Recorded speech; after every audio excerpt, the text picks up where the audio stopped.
Hướng dẫn làm nhiệm vụ Diablo 2 Media Nextler, nhiệm vụ cấp 135. Trong video này, mình sẽ hướng dẫn các bạn làm nhiệm vụ cấp 135, Boss Samael. Đây là một trong những con boss cuối của game. Nó yêu cầu những kỹ năng cũng như món đồ tốt nhất có thể của bạn.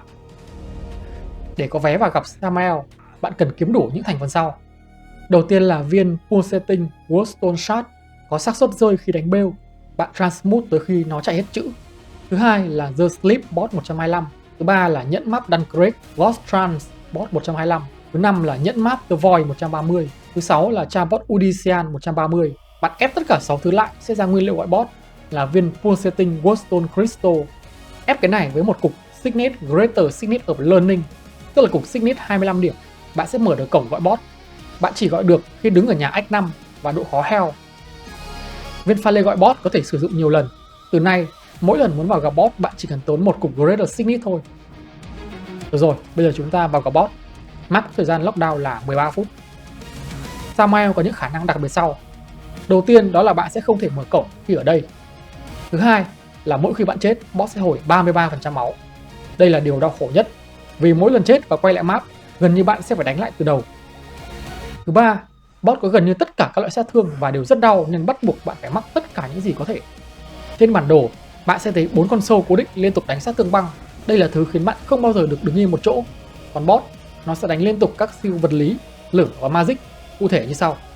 Skill hình ngũ giác là sát thương vật lý. Bạn sẽ nghe tiếng trước khi có skill này là Destruction.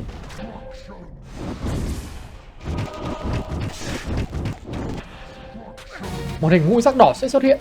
Bạn phải ngay lập tức đứng vào trong, đứng ngoài sẽ chết ngay. Skill vòng tròn lửa. Trước khi nó đánh skill này, bạn sẽ nghe tiếng The End Has Come. Dĩ nhiên cũng sẽ cần phải tránh. Sẽ có trường hợp boss đánh cả hai skill cùng một lúc. Bạn nên ưu tiên tránh skill Destruction trước bằng cách đứng vào hình ngũ giác và uống máu để hạn chế sát thương từ vòng lửa. Skill Bone Spear trắng, Magic. Trước khi nó đánh skill này, bạn sẽ nghe tiếng Oblivion. Bạn đi vòng quanh để tránh các mũi tên. Skill bẫy nổ hình tròn màu xanh lá, Magic. Trước khi nó đánh skill này, bạn sẽ nghe tiếng Chaos.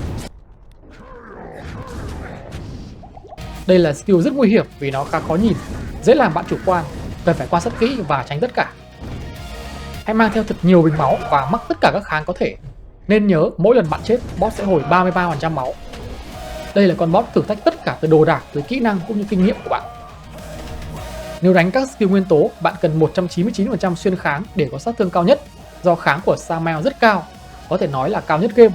Bạn sẽ chết rất nhiều lần ở đây, chắc chắn là như vậy. Cố lên, kiểu gì bạn cũng sẽ làm được thôi. Nếu không làm được thì ta đi mua charm và mua đồ cũng như đi ăn xin. Khi đánh xong boss, charm rơi ra sẽ cần bạn ép với 2 Greater Signet of Learning và một Great Rune bất kỳ, tức là Taha, Core hoặc Gal. Các loại rune rơi ở map Faustine View để mở khóa. Nó sẽ tăng cho bạn trừ 5 xuyên kháng, mana, 50 máu sau mỗi lần giết quái và tăng phần trăm điểm kinh nghiệm. Ngoài ra, nó cũng sẽ rơi những phôi làm vật phẩm hiếm như là kiếm, dây chuyền, cung và gậy phép. Các phôi này bạn sẽ cần ép với 2 Greater Signet of Learning, một rune vàng leo và một rune vàng full mới có thể sử dụng được. Nếu bạn đã quen với boss, bạn có thể làm nhiệm vụ thêm, giết boss trong khoảng từ phút 11 tới phút 12 từ khi bước vào gặp, tức là sống sót ít nhất 11 phút từ khi bước vào mà không chết. Khi đó, ép charm bạn sẽ nhận được thêm 5% xuyên kháng và 5% mana, cùng 20% cơ hội có quầng sáng trắng quanh người. Chúc các bạn thành công. Video đến đây là hết. Hẹn gặp lại bạn ở các video khác nhé.